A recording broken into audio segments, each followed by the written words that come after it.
John chapter 15. John chapter 15, verse number 16. At nais ko po kayong anyayahan na buksan sa inyo po mga Biblia ang lugar na iyan. At yan po ang ating babasahin at aaralin. Kasi ito po ang magiging parang foundation theme for 2026. Okay?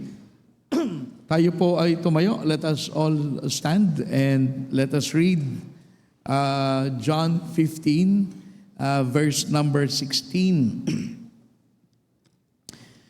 Ito po si John ang sumulat, but these are the words of Christ. In verse number 16, the Bible says, "Ye have not chosen me, but I have chosen you, and ordained you, that you should go and bring forth fruit, and that your fruit should remain, that whatsoever you shall ask of the Father in my name, He may give it you." Okay, so we will study this verse, and our title is simply "Chosen to Bear Fruit." Pinili upang magbunga. Yun ang ating katotohanan. Pinili tayo ng Diyos para magbunga ang buhay. So tayo po ay tumungo at pumikit, and let us pray. Father, we pray that you will help us to understand this one verse that we've read. Aaralin namin ito, but Lord, give us the guidance and the understanding. We thank you, Lord, that you have chosen us unto salvation, and with that salvation, you have ordained us. Itinalaga mo po ang aming buhay para magbunga, maglingkod, at kami po ay maging pagpapala. So, Panginoon, ikaw po ang magturo sa amin, at sa mga hindi pa nakakilala kay Kristo, buksan mo po ang kanilang mga puso't isipan upang ikaw ay personal na makilala ang iyong anak na si Jesus.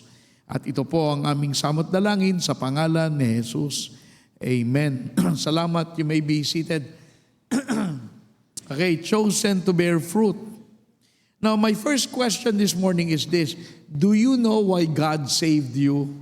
Kung kayo po ay, if you are a Christian, if you are saved, ang tanong, alam mo ba kung bakit ka iniligtas ng Diyos? Dapat kasi maganda alam natin yan eh. Now, si Mark Twain, may sinabi siya, si Mark Twain. Sabi niya, there are the two most important days in your life is, number one, the day you were born, and number two, the day you figure out why you were born. So sabi ni Mark Twain, dalawang pinakamahalagang araw sa buhay mo, yung pinanganak ka, pangalawa, yung araw na nalaman mo kung bakit ka ipinanganak. Kasi nga naman, kung isipin mo, kung mabubuhay ka, tapos hindi mo alam ang takbo ng buhay mo, I mean, for what are you living for? If you are just living, wala ka namang ginagawa, para saan pa ang buhay? So that is why, kailangan malaman natin ang mga bagay na yan. Una, God saved us for a reason. Ako naligtas 1989. Ikaw niligtas. If God saved you, there is a reason that God saved you. Hindi naman ikaw niligtas, plus walang plano sa iyo ang Diyos. Hindi. That is impossible. Kailangan, kasi ayon sa talata, niligtas tayo ng Panginoon kasi meron siyang gagawin. You know, God never created anything without a purpose. Lahat naman, have you thought about that? Ang mga halaman may purpose. Bibigay ng oxygen, di ba? Ang mga bituin may purpose. Ang araw nagbibigay ng init. Lahat ng bagay, ang hangin, yung mga mineral sa lupa, di ba? Lahat yan, ang lahat ng bagay na nilikha ng Diyos ay merong dahilan. Hindi lang parang nilikha kasi wala siyang maisip gawin. Hindi. Everything that God created was created for a purpose. And now, kung tayo ay naririto at nilikha ng Diyos, anong purpose natin? Alam nga naman, yun nga mga halaman, may purpose. Tayo pa kaya mga tao, walang purpose ang Diyos? Of course, meron. And you know, it is up for you and it's up to me to understand what the will of God is for my life. Lalo ngayon, January, nagsisimula tayo. Ano bang plano sa'yo ng Diyos? Hindi mamaring, hindi ko alam, Pastor, basta tatambay-tambay na lang ako hanggang 27. Hindi magandang takbo ng buhay. Because in the end, you have to give an account. O Panginoon, pagdating ng panahon, naharap ka sa Panginoon, anong ginawa mo sa buhay? O sabihin, kumain, natulog, tas namatay. That is not good enough. Kailangan malaman natin kung ano ang dahilan ng Diyos sa atin. It is really sad. Some people are more acquainted with news events than God's purpose for their lives. For instance, some people, they know, sino bang Miss Universe na nanalo? O kaya, sino kaya ang, di ba, sino kaya ang nag number 1 sa bar exam last week? Some people, they know all of that fact, but they do not know why God placed them on earth to exist. Ba't ka nilagay ng Panginoon dyan? Ba't nasa tahanan ka na yan? Bakit yan ang asawa mo? Ba't yan ang dami ng iyong mga anak? Lahat ng bagay may purpose ang Diyos. Kasi ang problema lang, ang dami nating alam na mga bagay sa buhay, pero ano bang layunin ng Diyos? Hindi ko nga, Pastor, alam, pinagpipray ko pa rin hanggang ngayon. Di, habang hindi mo nalalaman, saan ang direksyon ng buhay mo? Kasi alam mo, may plano talaga ang Diyos. Hindi maaari. No, okay na save? May nag-share sa akin ng gospel Plano ba ng Diyos yun? Of course. So in everything, may plano ang Diyos. And if you want to know your purpose in life, you have to start with God. You cannot know your purpose just by reading a book. You cannot know why you exist just by, hindi ko alam, just by looking at the heavens. Hindi mo malalaman You have to get it from God. Hindi mo malalaman just watching a TV program o kaya kung ano pa man, o kaya meditating, this is my purpose. You have to go to the author of your life to know that. You see, so may purpose ang Panginoon. And you cannot know that purpose unless itanong mo sa Diyos. Because for instance, when God created you, you did not create yourself. So, yung creator mo nakalam why He created you. For instance, I created something. Because I'm the inventor, ako nakakalam kung para saan yun. For instance, ako'y chemist. Gumawa ako ng gamot. Sabi ko, inumin mo itong gamot na ito. Sino sabi mo para saan yan? Hindi mo alam. Obviously, because I am the one who created that drug. Yung gamot, akong nakalam. So what you need to do, you need to ask the creator or read the owner's manual. Di ba mga gamot, may mga maliit na, paano mo inumin yung gamot, di ba? So if you want to know what your purpose in life is, you have to ask God or read the owner's manual. Kasi andito You cannot just live your life wondering, ano kaya ang purpose ng Diyos sa buhay ko? And then mamatay ka na lang. Yung gusto mo ganon? Wala nangyari sa buhay mo. Nagsisimula tayo ng January, maganda alam natin kung anong mangyayari. Go to Ephesians 1:11. Let me show you something. Some things in Ephesians chapter 1, verse 11. Look at what the Bible says. Paul said, in whom also we have obtained an inheritance, being predestinated according to the purpose of Him, who worketh all things after the counsel of His own will. Na tayo dito, ano nasabi dyan? Being predestinated. Tayo yon mga mananampalataya. If you're a Christian, you had been predestinated ayon saan? Ayon sa layunin sa iyo ng Diyos. So therefore, God has a plan for you. Because tayo naka-predestinate, nakatalaga, ayon sa layunin sa atin ng Diyos na lumikha sa atin. And ang pagkakagawa sa atin, ang purpose sa atin is ayon saan? According to His own will. After the counsel of His own will. So Diyos ang magdi-decide kung sinong ililigtas at kung anong gagawin sa mga naligtas na yan. Now, if you're a Christian and you do not know this, you need to understand. Alam sa church, you're a member of the church. Ano bang ministry ko sa church? So, wala akong ministry. Hindi mo naintindihan kasi hindi ka nilagay ng Diyos just to sit around. May purpose eh. Ako ako'y chemist, gagawa ko ng gamot. Para saan? Wala lang. Para saan yun? Hindi, ang mga gamot, lahat ng gamot, meron niyang, unless fake, lahat ng gamot may purpose. At tayo pa kaya? So, tayong lahat, kailangan malaman natin kung ano yung purpose na yan. Okay, let's go back to our text. John 15. Okay, John 15. Number 1, the divine choice. John 15:16. The divine choice. Ang nakita niyo yan, sabi, you have not chosen me. Okay, balik natin verse 16, media. Tingnan niyo ito, sabi, you have not chosen me. But I have chosen you. Hindi niyo ako pinili. Ako ang pumili sa inyo. Now, ang tanong, in what reference tayo pinili ng Diyos? Now, ang tingin ko yan yung kaligtasan. Salvation begins with God's initiative. Ang kaligtasan natin ay nagsisimula doon sa pagpili sa atin ng Diyos buhat sa kasalanan para tayo'y ibukod. Okay?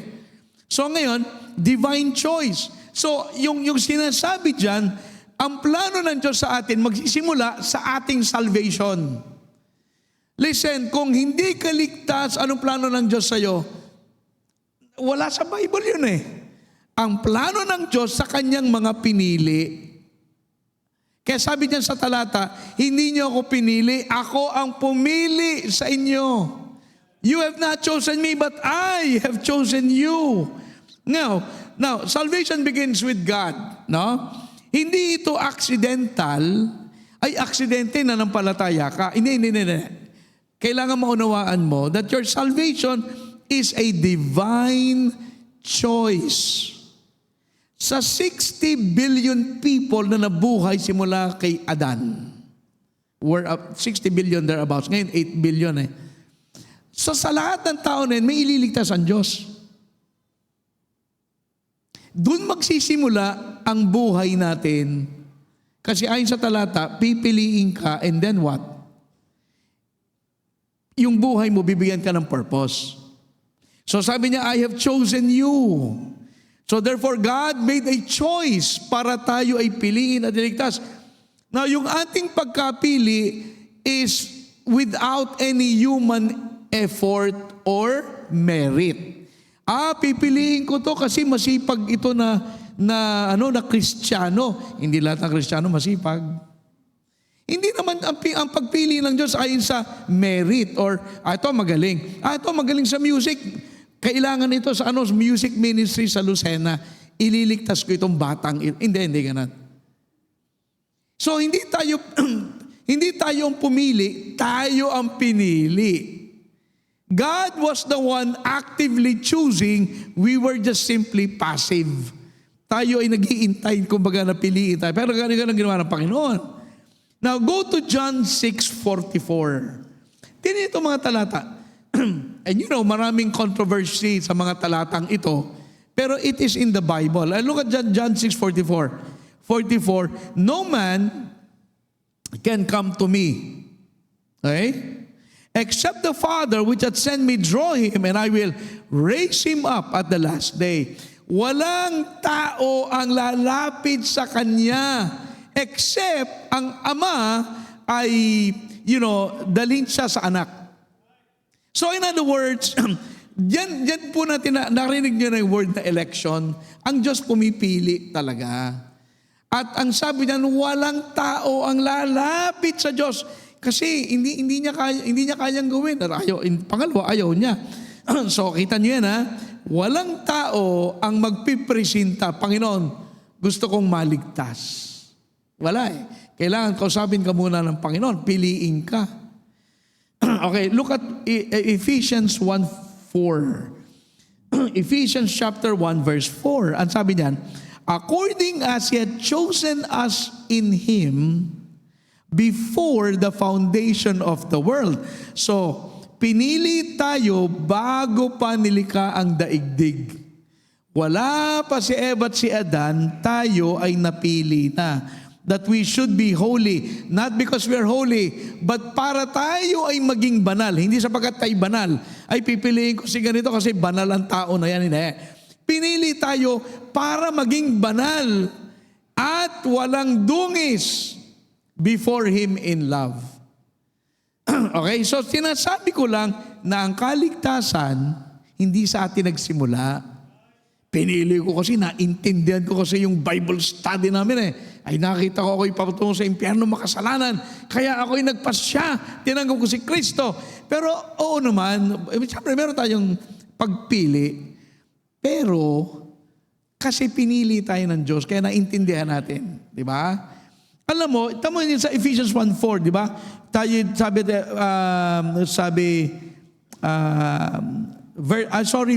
verse 5.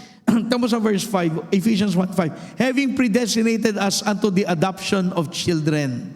Tingnan ha, 1:5. Tinalaga ng Diyos sa tayo ampunin. Alam mo, pag ikaw inaampon, hindi ka napili ng magulang. Yung magulang ang pipili sa'yo. Kasi inadapt ka Ano tayo? Adopted children. Guess what? Pag inadapt ka, may choice ka ba? Sabi mo doon sa doon sa agency, yan sila gusto ko magulang. Pwedeng sa kanila ako, hindi. Pipiliin ka nung mag-a-adapt. Pinili tayo ng Diyos. Kaya tayo na-adapt. Okay? So, in other words, nakakahambol. Kasi kaya ako pinili, diba? Yung bata pinili kasi, ay, ang cute ng bata. Ay, ito, aampunin ko itong bata. Hindi. Ang Diyos hindi. Kita nyo naman ang Kristiyano, lahat may loko, merong hindi kalokohan, iba-ibang klaseng Kristiyano, galing sa iba-ibang klaseng buhay. Hindi nung naligtas, lahat mababait. Ay, ito mababait. Hindi, kaya nga tayo niligtas para maging mabait. Hindi tayo niligtas sa mababait. Kaya that is why it's humbling. Because we were not chosen because of our worth. Tayo ay worthy, tayo ay malakas, tayo ay cute, tayo ay kung ano paman. For by grace are you saved through faith. Biyaya lang tayo naligtas, biyaya ng Diyos lahat Pinili ka, bakit ikaw ang pinili, hindi yung kapatid mo? Bakit ikaw ang pinili, hindi yung katabi mo? Hindi, I don't know. It is the grace of God. Yan ay bahala ang Diyos Kaya ang maganda dyan ito, wala kang pride. Hindi, pwede mo sabihin, kaya ako naligtas kasi matalino ako, naintindihan ko yung paliwanag. Marami pong matalino ay hindi patungo sa langit. Hindi, wala sa talino Kaya it removes pride because sabi naman na, you have not chosen me, I have chosen you. Oh, ay saan ka? Ikaw ang pumili. Paano mo pipiliin? Hindi mo nga kayang piliin And explain ko yun mamaya kung ba't hindi. So we did not earn salvation. Yun ang walang pride kasi hindi mo naman na-earn. Okay, pinili ako kasi ganito ako. Walang ganon sa Diyos. Kahit si Pablo, kahit si Paul ay patungo sa paghahanap ng Kristiyano para usigin, niligtas pa rin siya ng Diyos. Kasi nga, wala sa atin ang pagpili. Tayo ang pinipili. Hindi tayo, although mamaya, meron tayong response. Okay now. So it removes pride. It removes despair. Ako, baka daw mapili. Basta ang Diyos ang pipili sa atin. And ang ating security ng langit, our security about we're going to heaven and that is for sure, is in God's choice. Wala sa ating kamay. Yan ay sapagkat siyang pumili, siya ang magliligtas, etc., etc. It's not our performance that keeps us naligtas. Pag ikaw ay niligtas ka na. Pasok, kahit anong gawin ko? Oo. Kahit anong gawin mo? Kahit ako'y pumatay? Okay, ganyan. Pag ligtas ka, hindi ka papatay. Tinago ka na nga ng Diyos Okay? So here's the thing. Stop trying to earn the favor of God. Hindi batay sa anong gagawin mo para ako'y maging acceptable. Hindi. Ang hinahanap ng Panginoon yung makasalanan na gusto ng sumuko. Ang problema, boy, people are not saved. Ayaw sumuko Ay, alam mo naman makasalanan ka. Ay, hindi ka nga patungo sa langit. Hindi ka naman nagpumatanggap. Di ba? Pero may side ang Diyos na hindi natin kita. Ang Diyos may ginagawa. Hindi natin kita eh. So, what I'm saying is this. So, we cannot earn what God already gave. Pwede niya ibibigay sa atin yung salvation, but sinisikap mo na maging mabuti, etc. Ibibigay lang sa'yo, tanggapin mo na lang eh. Ang tanong, tinanggap mo ba? Hindi ko tinatanggap. In a way, ikaw may kasalanan hindi mo tinatanggap. Now, salvation is by grace. Grace alone, in Christ alone, by faith alone. Puro yan. Ang kaligtasan ay biyaya. Ano ibig sabihin natin? Biyaya sapagkat tayo, we cannot choose God. Now, we should choose God. We cannot. Bakit? For all have sinned. There's none righteous, no, not one. Alam niyo, sabi sa Romans, babasahan ko kayo ng Romans 3:10. As it is written, there's none righteous, no, not one. 11, there is none that understandeth, there is none that seeketh after God. At tanong, meron bang tao na gustong maligtas? Wala. Bakit? Ayaw nilang hanapin ng Diyos eh. Pero may naliligtas. Pero ang tao, they will not seek God. Tanyo po ang verse. Verse 11, there is none that understandeth. Naintindihan ba natin ang Diyos? Kanina nga sa lesson namin, ang hirap maintindihan infinity of God. Ang Diyos walang pinagsimulan. Ang hirap maintindihan eh. But there is none that understandeth. How can you paano mo maging gusto mong maligtas? Hindi mo ka naintindihan eh. But hindi mo maintindihan? Kasi we are totally depraved. Tayo'y makasalanan po. Sa totoo, tayong lahat. Hindi ako mabanal sa inyo. Hindi, lahat tayo makasalanan. And because of that sin, meron tayong depravity. Depravity keeps us from understanding, from seeking God. So, una, hindi natin kayang piliin ang Diyos sapagkat makasalanan tayo. Gusto natin kasalanan. Pangalawa, you cannot choose God, you will not. You do not want to. Tayo pong lahat, mas gusto natin ang kasalanan kaysa kabanalan. So therefore, ang nangyayari dyan, ayaw natin sapagkat tayo ay bihag ng kasalanan. Nakatali ang ating kamay. Man is not free to choose God. He is not free. Alam niyo kung bakit? Meron tayong free will na, yung free will natin ang gusto, magkasala. Alam niyo po, lahat tayo ang gusto ng ating sarili, magkasala. Biyaya ng Diyos para makatakas ka doon sa kalagayan na yan. Sino yung mga tao na nakakatakas? Yung mga taong gustong maligtas, sila yon. Kasi hindi mo naman kita pagkilos ng Diyos. Ang biyaya ba ng Diyos? Nakita? Hindi. Pero yung mga tao na nakalaya, yun yung pinili ng Diyos. Kasi ikaw, pipili mo ang Diyos? Ay, posible yan. Bakit? Makasalanan tayo eh. We cannot choose God and we do not want to choose God. Ayaw natin sa banal. Gusto natin sa dilim, ayaw natin sa liwanag. Mas madali ang mag-malling at magbakasyon kaysa magsimba. Ganun tayo eh. Wala naman taong hindi ganun. Ganun tayo lahat. Kailan tayo pinili? Ayon sa Ephesians, before the foundation of the world. Wala ka pang ginagawa, pinili ka na.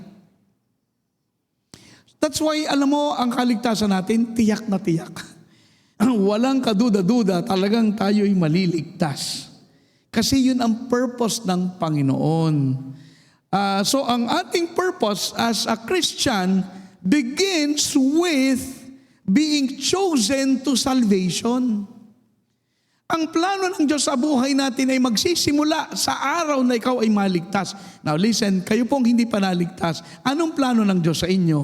Actually, wala naman eh. Now, kung kayo maliligtas, sana. Until you are a Christian, anong plano ng Diyos sa inyo? Ay hanapin nyo nga sa Bible kung anong plano, di pag kayo namatay, di kapahamakan. Yun lang, gusto nyo yung ganon. I mean, hindi naman tayo pipilitin, hindi ko naman kayo pinipilit eh. Pero yun ang wala akong alam na plano na, ang mga hindi ligtas ay ganito ang aking gagawin plano. Ay wala, ang plano, mapapahamak. Pero kung may magandang plano, wala akong nakikita eh. Kaya nga dito sa Bible, una, balik tayo sa John 15:16. Tingnan ulit natin to ha, talata. Tamo, you have not chosen me, but I have chosen you. So una, merong divine choice. Ang Diyos ay pumili sa ating mga naligtas. At yung iba maliligtas pa, di ko alam, baka kasama kayo doon. O di, basta ito alam ko. Ang tanong ay, pastor, kung wala akong magagawa at hindi ko gustong piliin at hindi ko kayang piliin ng Diyos, paano ko maliligtas? Biyaya ng Diyos na pag ikaw ay kasama sa pinili ng Diyos, gusto mo mang maligtas. Now, hindi mo alam kung sino pinili. Basta ito, sabihin ko sa inyo, lumapit ka kay Kristo, magsisi ka ng kasalanan, manampalataya ka. Kapag ikaw nagtagumpay, yun, alam mo na. Wala nang lihim. Alam mo na, ikaw yung John 15, ikaw yung pinili. Kasi hindi mo malalaman yan. Pag namatay ka, hindi mo pinili, ay hindi ka pinili. Pero kawawa ka. Huwag po tayong mamamatay na hindi tayo nag-decide para kay Kristo. Kasi hindi po magiging maganda. Hindi lang yun, hindi mo na sila makikita. Wala kang makikita kasi madilim sa kabila. Kung wala ka sa langit, ay wala kang liwanag. Sa langit lang naman maliwanag kasi andun ang Diyos. Siya ang magbibigay ng liwanag. Wala namang kuryente sa langit eh. Ba't maliwanag sa langit? Gawat ang Diyos ang magbibigay. Yung glory ng Diyos, ayun ang liwanag sa langit. Sa impyerno, meron bang ganon? Wala. Kaya minsan hindi ko maintindihan, bakit tao hindi maliligtas? Ba't ayaw nila? Baka ayaw nila yung standard. Madali na yung standard. Maganda nga may standard kaysa wala. So una, may divine choice. So anong plano ng Panginoon sa atin? Una, ililigtas muna tayo. Pangalawa, divine mission. O ngayon, pagkatapos maligtas, Now, our lives had been ordained. Inordain ng Panginoon ating buhay to fulfill a specific purpose. Tamo yan ha? Sa makatuwid, meron ngayon ang Diyos i-order. Look, you have not chosen me, but I have chosen you. And ordained you. Ano ibig sabihin na, diba, hindi mo ko pinili, kunit ikaw ay pinili ko. At At ikaw ay aking inordain. Now, anong ibig sabihin ordain? Ito, set apart with a purpose. Itinalaga. Ibinukod sa isang particular na layunin. Set apart with a purpose. In other words, tayo iniligtas muna and then binigyan tayo ng Panginoon ng purpose. In other words, itong lahat na nililigtas tayo, may purpose sa atin Na pag kayo nagbabakta mo, pag ba nag-backslide, purpose ng Panginoon, ikaw manlamig at lumayo sa Diyos. Hindi purpose And that's why yung mga Kristiyano na hindi nabubuhay sa kalooban ng Diyos, we are missing the purpose of God. Kasi may purpose, at ang purpose ng Panginoon, lumago ka, hindi ka para lumayo. Sige, lumayo ka sa Diyos, tinan mo kung saan ka, di ba, makakarating. So, therefore, inordain tayo, para bang ganito, gumawa ako ng martilyo. Bakit ako gumawa? Inordain ko yon para pukpok ng pako. Yan. Gagawa, di ba? Inordain mo yun Sinet apart mo yun for the purpose of martilyo. Ay, martilyo ang ginawa mo. Anong purpose mo? Kaya tayo, hindi tayo gagawin ng Panginoon na bahala na kayo, tuklasin nyo na lang kung anong gusto nyo, Hindi ganun ng Diyos. Meron siyang ordained. Kaya I have chosen you and ordained you. So, inordain tayo ng Panginoon. So, every believer ay may particular, ang tawag natin sa theology, vocational calling. Ang election kasi, tatlo. Merong soteriological, yun kaligtasan. Merong national election, Israel. Merong vocational, tinawag ka para magpastor. Calling yun Pero ang tawag natin dyan ay vocational. Ngayon kayo, mga musician, vocational. Kayo mga Sunday school teacher, may vocational call. Meron kayong, ito yung tinatawag natin, anong purpose mo? Anong purpose mo? Ba't membro ka ng church? Kung ikaw ay kamay, alam mo, nakasabit ka lang sa katawan o hindi ka gumagalaw. Hindi, may purpose eh.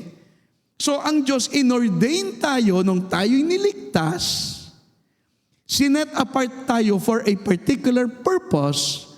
Guess what? Particularly sa iyo lang. Kasi ikaw lang ang taong ganyan. Alam mo yun? Ikaw lang taong ganyan. Yung ugali mo, yung likes and dislikes mo, yung ganun ba? Yung attitude, yung personality, ikaw lang eh. And so, inordain ka ng Panginoon maging ganyan, kung ano ka man, for a specific purpose. At yun ang sabi diyan, inordain. So tayo, we were saved from sin, we were also saved to serve. Hindi lang tayo, hindi na ako patungo sa impyerno, happy na ako, o sige, pwede ka na mag-inom, ganun. Pwede ka na magsugal-sugal. Hindi. Pwede ka na manlamig. Pwede ka na hindi magsima. Anyway, langit ka na eh. Yung mga ganon, hindi yun patungo sa langit. Kasi ang alam ko mga patungo sa langit, hindi ganon magsalita. Ang sabi ng mga patungo sa, ako magsisimba. Hindi man nila na-feel na para siyang bihag ng, wala eh, sorry, member ka, dapat magsimba ka. Walang ganon eh.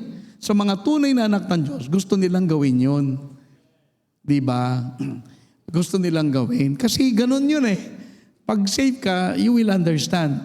So ang tanong ay, saan ka naglilingkod? Saan ka nagbubunga? Anong purpose ng Diyos sa buhay mo? Kasi gusto ng Panginoon ma-fulfill mo yung purpose na kaya ka nga ginawa. Meron bang martilyo na hindi ginagamit, na nakatago? Meron ba? Is there a wrench or plies o kaya, di ba, na nakatago? Kaya nga ginawa. Bakit ginawa kang martilyo, hindi ka ginawa kang plies? Kasi yun ang purpose mo eh. Diba? Katulad ang buhay ko, meron kong pinufulfill na specific purpose para sa akin. Tanong sa inyo, ano naman kayo? Pastor, ako yung basta magsisimba lang at magbabackslide o gano'n? Dapat hanapin mo, baka nagkakamali ka. Katulad tayo mga Kristiyano, dapat kayo may church membership. Hindi ko alam kayo, yung iba sa inyo ha. Dapat magpa-member kayo sa church. Bakit? Ang purpose ng Panginoon. Ang Kristiyano, hindi floating status. Dapat, if you're a Christian, you need to belong to a local church. Dito sa Grace, you can go to what church you like. Hindi ako katulad nung, huwag kang lilipat. Lumipat kayo kung saan nyo gusto. You need a church, you need a pastor na magpapangaral sa inyo pag kayo pag kailangan nyo ng counsel or advice. So, may purpose ang Panginoon. Bakit tayo nilikha, iniligtas? Kasi meron tayong misyon na gagawin. Okay? Our mission is to be a fruitful Christian. Unang tanong, ikaw ba ay mabunga? Anong bunga ang iyong ginagawa as a Christian? Di ba? So you have to be, because, now, by the way, ang sabi ng Panginoon sa verse 5, sa 15:5, meron kasing hindi pa natin na pag-aaralan lahat. Later pag-aaralan natin. But look at verse 5. 15:5. I am the vine. You are the branches. He that abideth in me, and I in him, the same bringeth forth much fruit. In other words, kapag ikaw ay naka-abide sa Panginoon, kapag ikaw ay nagpapatuloy sa Panginoon, ay magbubunga ka. Alam mo, ang branch, when you remove the branch from the vine, pag tinanggal mo yung sanga sa puno, guess what? Mamamatay ang sanga.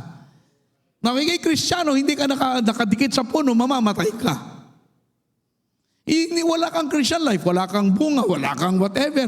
Hindi ka naman pwede magbunga if you are not abiding Pwede ka, that's why sabi ko, kailangan parati nagsisimba ba? That's the way to abide. Paano ka mag-a-abide? Di ka nga nagpapakita. Abide ba yun? Ay missing in action yun So that is why, yan ang sikreto dapat nakakapit ka kay Kristo. Kasi pag hindi ka nakabit, wala kang sustenance. Wala kang walang magbibigay. Pero saka ko na pag i-discuss yan sa ibang panahon.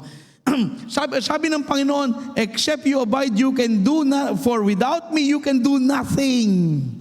Without me, you can do nothing. That's why kayong mga nasa ministry, magpatuloy kayo because without me, you can do nothing.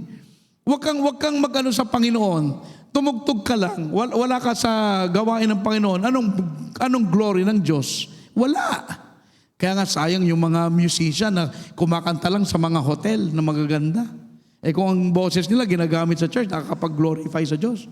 Wala namang points yung ganun eh. I guess income, may income. Pero as far as God's glory, God doesn't get any glory. And in life, dapat nating atupagin yung glory ng Diyos. Hindi pa yung sa sarili natin. Kasi, di ba? Now, so, ang ating mission maging mabunga. Now, let me discuss a few things.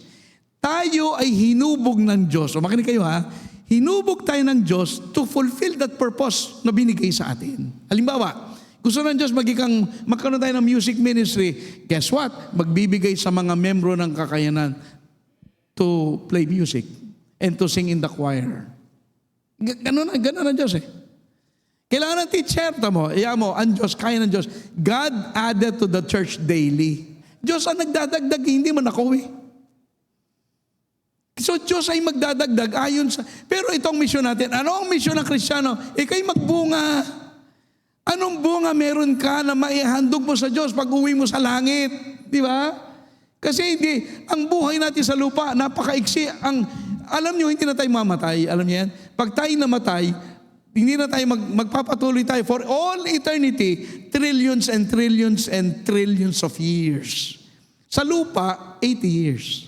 80. Sa langit, walang hanggan. That's why kung isipin mo, parang ginagawa natin dito, parang practice lang eh.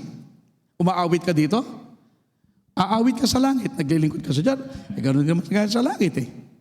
Now, ang gusto ng Panginoon, maging mabunga, that's why create tayo ng Panginoon unique. That is why tayo magkaibang ugali. Minsan, ang ugali ng mga Kristiyano nagbabangga.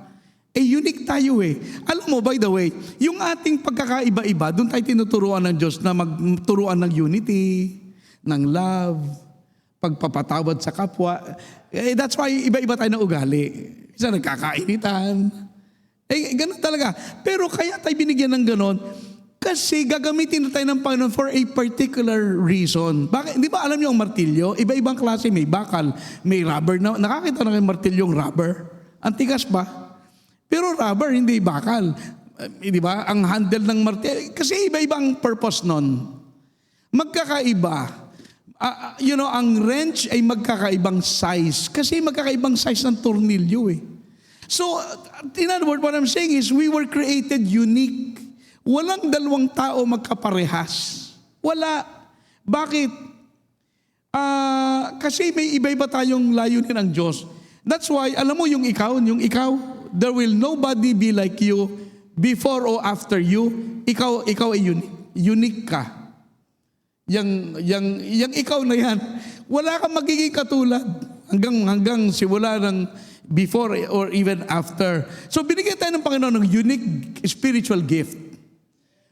Sapagkat nga, iba-ibang gagamitin nila. Merong magaling sa music, merong hindi magaling sa music. May magaling sa mga bata, merong hindi may magaling sa bata, may magaling naman sa matatanda.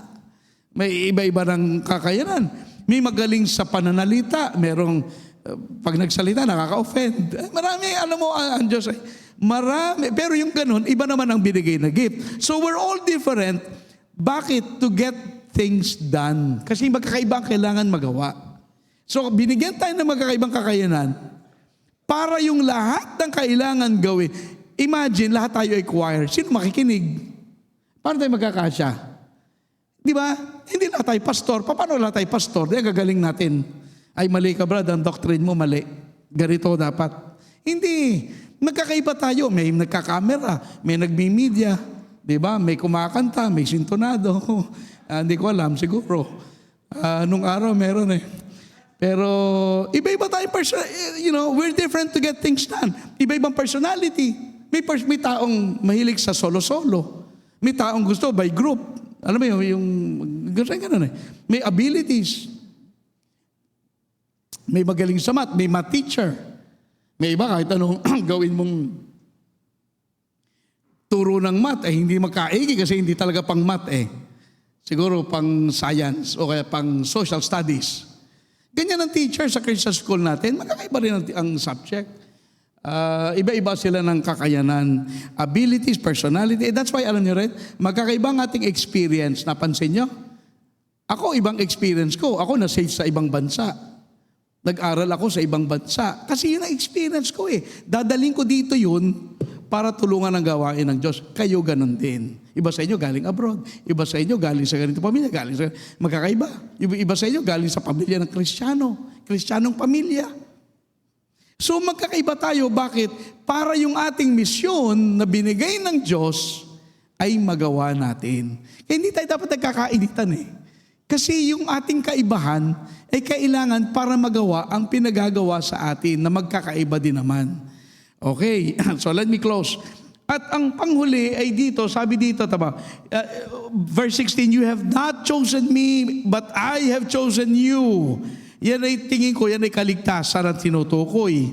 And ordained you, o tinalagatan, that you should go and bring forth fruit. Now, pwede rin yan na Great Commission. Mag-akay ka ng kaluluwa kasi go and bear fruit. Psalm 126 ba yun? O 125? So, that whatsoever you shall ask of the Father in my name, He may give it. So, gawin daw natin yan. Ikaw ay nagnaligtas, ikaw ay maging mabunga, upang anuman ang iyong hilingin sa Ama ay pagkakaloob sa iyo. Now, pag-aaralan natin ulit ito. Pero for now, ganito nakita ko ibig sabihin na itong panalangin ay provision sa atin ng Panginoon. Number 3 na tayo, divine provision. Provision to empower us for Christian service. Bakit tayo nagpe-pray? Para i-empower tayo ng Panginoon, magawa yung ating kailangan gawin. Tama, bago ako nag-preach, ako'y nag-pray. Bakit ginagawa natin yun? Kasi yung panalangin, parang kinukuha mo yung lakas ng Diyos eh. Sa ating gawain na ito, na kung saan tayo tinawag ng Diyos, hindi tayo pinabayaan, walang armas. Hindi sabi, okay, lumabang kayo sa mga terrorist, o anong baril namin ay wala, basta bahala na kayo. Batuhin nyo, suntokin nyo na lang. Hindi ganon. Meron tayong armas. Diba? So God never sent without supplying. And we are never sent to war without weapons. At ang weapon natin ay panalangin. Alam mo, sa Ephesians 6, may, alam mo yun, yung helmet of salvation, shield of faith, belt of truth. At ang kahulihan doon ay prayer. Praying in all prayers. So, ang panalangin ay sandata. Alam mo, minsan mga problema natin, ipag-pray mo kasi. Sabi dito sa talata, parang lumalabas ganito eh. Kung tayo ay Kristiyano na nagbubunga, manalangin ka at ibibigay sa'yo. Ba't ibibigay sa'yo? Kasi yung ginagawa mo ayon sa kalooban ng Diyos na ikaw ay maging pagpapala sa church. In other words, gusto mo maging mabunga, makatulong sa mga bata, magsundo ng mga bata, mag-Bible study sa mga pamilya. Ipag-pray mo yan kasi tutulungan ka ng Diyos. Bakit? Kalooban ng Diyos yan eh. Kasi yung sinasabi mo sa Panginoon sa panalangin is exactly the will of God for you. Ba't hindi ka sasagutin? Meron ba alam mo kung kayo magpe-pray, Panginoon, ako'y magbabackslide, wag mo na muna akong hanapin, Panginoon ha, anong klaseng panalangin yun? Pero bang panalangin, Panginoon, ako'y magbibisita at pagtuturo sana Panginoon, itong mga bata ito ay maligtas at yun ang panalangin. Ayon dito, sinusunod. Bakit? Kasi ang sinasabi mo ayon sa kanyang kalooban.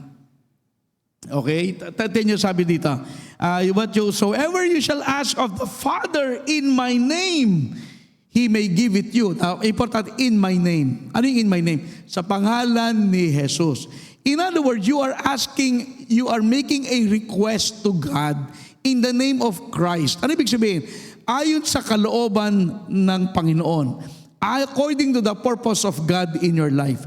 According to what He wants you to do with your life. Hindi ito selfish desire.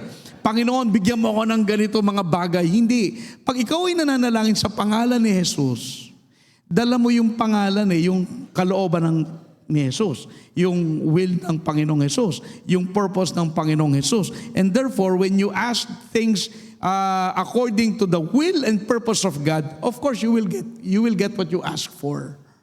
Yun ang ibig sabihin. So therefore, tayo ay pinili ng Diyos para maligtas at para magbunga At ang ating weapon, guess what?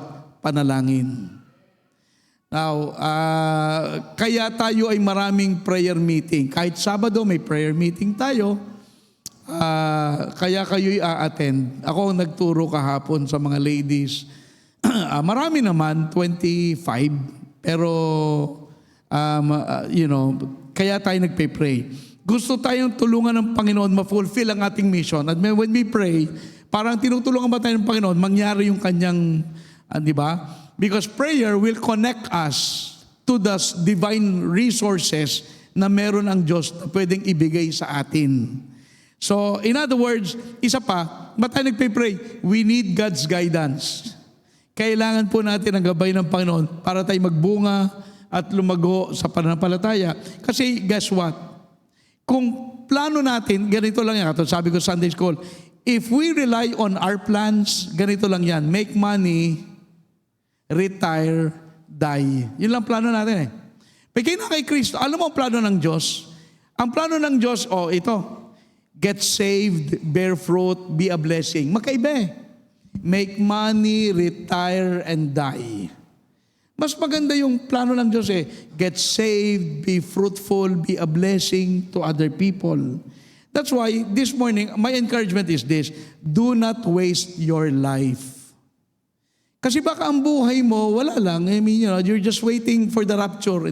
Do not waste your life. But live the best way you can.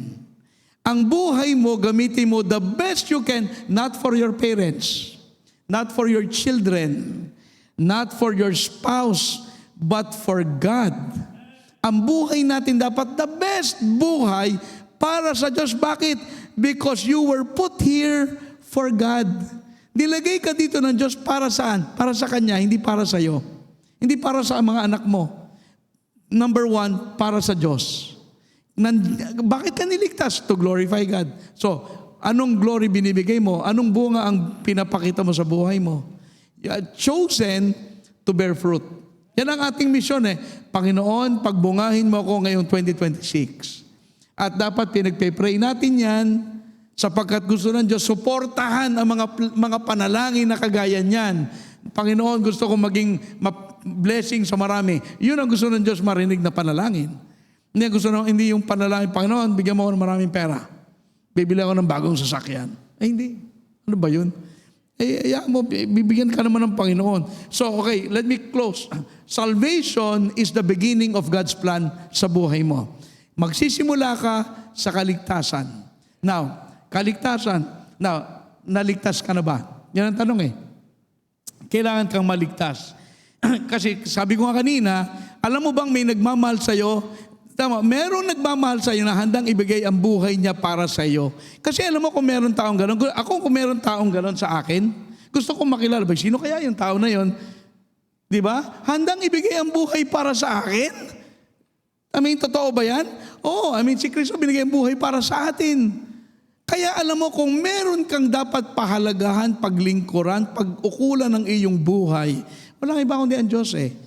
Siyang lumikha sa iyo, siyang magliligtas sa iyo, siyang gagamit sa iyo, siyang sasagot ng iyong mga panalangin, siyang magbibigay ng iyong pangangailangan. But why not live your life the best way for God?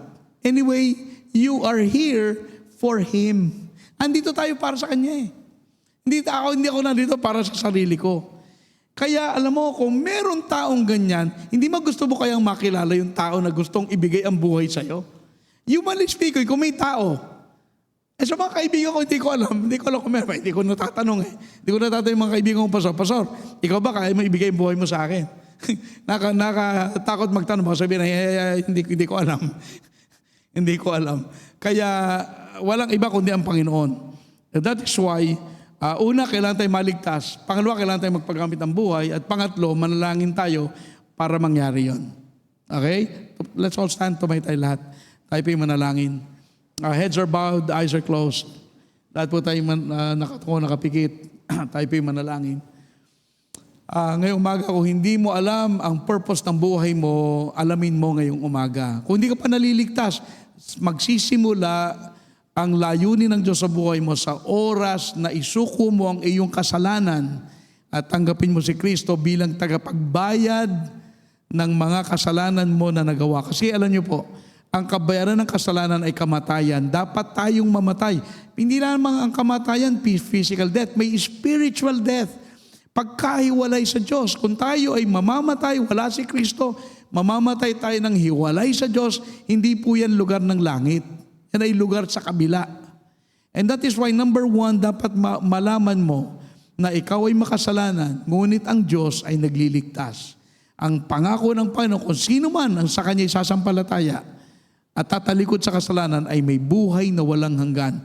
Now, ngayong umaga, would you like to know this person who was willing to die for you?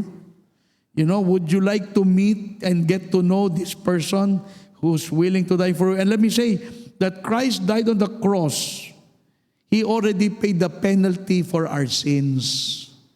Ang kailangan mo lang gawin, tanggapin mo si Kristo. Hindi patunayan mo na mabuti ka, mabait ka. Hindi, lumapit ka just as you are. Humbly accepting the gift of salvation that God can give to anyone who comes. You know. And so ngayong umaga, gawin natin yan. At tayong mga mananampalataya, pag-pray natin ang ating ministry, gamitin tayo ng Diyos para sa Kanyang kapurihan. Let's pray. Father in heaven, we thank you for this message to teach us na kami ay we're not here by accident. We are here by divine choice. Kami po ay naligtas sapagkat kami po ay iyong pinili pagkalooban ng karunungan at kami po ay iyong pinili upang dalhin sa Ama upang siya'y aming makilala. Sapagkat sa aming sarili, hindi namin ito gagawin. Salamat sa iyong biyaya na kami ay pwedeng maligtas. Sapagkat ikaw ang magbibigay sa amin ng willingness, understanding, desire to come to the Lord Jesus Christ as our Lord and Savior. Panginoon, ngayong umaga, pagpalay mo po ang aming invitation. Ikaw po ang magligtas sa iba na marahil wala pa kay Kristo. At kami po na mga iyong mga anak, na kami po ay manalangin at alamin ang aming pong paraan ng paglilingkod upang kami ay magbunga at maging pagpapala sa marami at marami pa.